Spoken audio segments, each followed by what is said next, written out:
Halo semuanya, ketemu lagi sama aku, Franita Persilia Tipikalawan. Nah, pada hari ini tuh aku punya 3 tamu loh. Kira-kira mereka mau nggak ya memperkenalkan diri mereka sendiri? Mau dong. Sana? Mau dong. Kenapa enggak? Halo semuanya, nama aku Naila. Nama aku Saira. Nama aku Ririn. Oke, jadi pada hari ini tuh aku punya beberapa pertanyaan tentang bioteknologi loh. Kalian mau nggak sih ngejawab pertanyaan aku? Mau dong. Jadi malu. Apa sih yang dimaksud dengan bioteknologi mungkin? Oke, jadi bioteknologi itu adalah berasal dari kata bio yang artinya itu makhluk hidup, atau juga teknologi itu adalah suatu cara atau alat untuk memudahkan manusia dalam memecahkan masalah atau membuat produk yang berguna dan dapat didefinisikan sebagai penggunaan organisme atau bagian organisme untuk membuat suatu produk atau jasa sehingga dapat mensejahterakan manusia. Kalau nggak salah tuh aku pernah dengar 3 bidang dalam bioteknologi loh. Yang pertama tuh biopangan, bioteknologi pangan. Yang kedua bioteknologi pertanian, sama yang ketiga tuh bioteknologi peternakan ya kalau nggak salah ya. Nah, boleh nggak sih kalian ngejelasin sedikit tentang bioteknologi pertanian? Oke, jadi peningkatan jumlah penduduk berpengaruh terhadap peningkatan kebutuhan pangan. Penerapan bioteknologi modern dalam pertanian menjadi solusi terbaik saat ini untuk mengatasi masalah tersebut.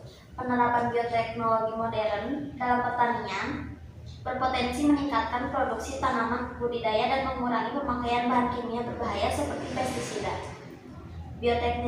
Bioteknologi modern dalam pertanian dilakukan dengan menerapkan teknik rekayasa genetika, yaitu dengan melakukan manipulasi susunan gen suatu organisme sehingga dapat dihasilkan organisme yang memiliki sifat baru.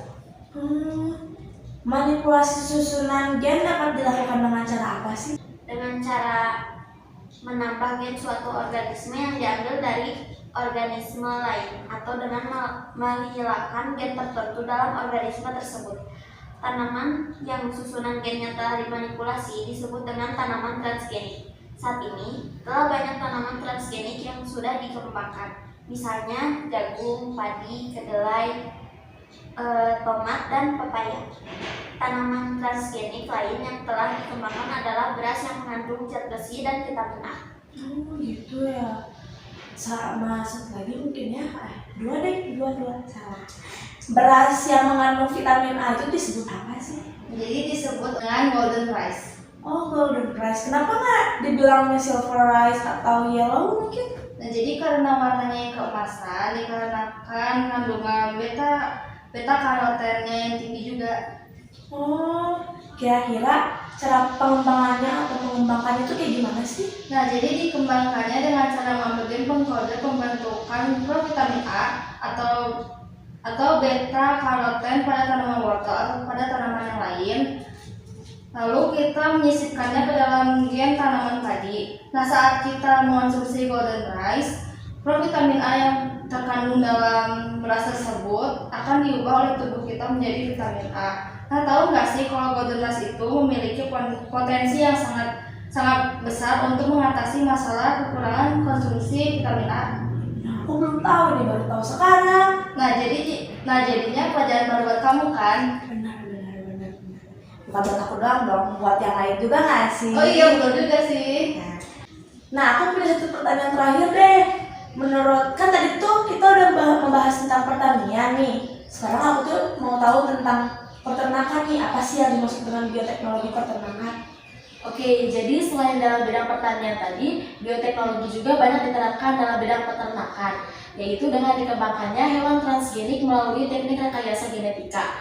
Hewan transgenik merupakan hewan yang merupakan bahan penelitian dari para ilmuwan untuk menemukan jenis penyakit pada hewan tertentu dan cara penanggulangannya. Namun saat ini ilmuwan menggunakan teknik rekayasa genetika untuk berbagai keperluan. Misalnya itu meningkatkan produksi susu. Peningkatan produksi susu dapat dilakukan dengan cara memproduksi hormon bovin somatotropin atau dikenal dengan sebutannya itu singkatannya itu BST untuk melakukan kesuntikan pada sapi susu perah atau dengan cara membuat sapi perah transgenik yang mampu memproduksi hormon BST ini yang mampu lebih banyak. Gitu ya. Oke, karena aku juga udah puas dengan pertanyaan aku dan aku juga udah puas dengan penjelasan mereka, mungkin kita cukupin sampai di sini aja nggak sih? Iya, boleh nih. Kompak sekali ya guys ya.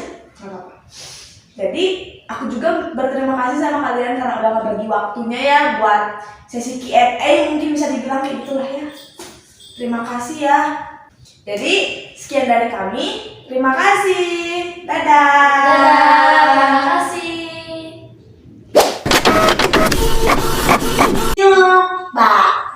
Halo guys, ketemu lagi dengan aku Frenta Priscilia, Tipika Lawan.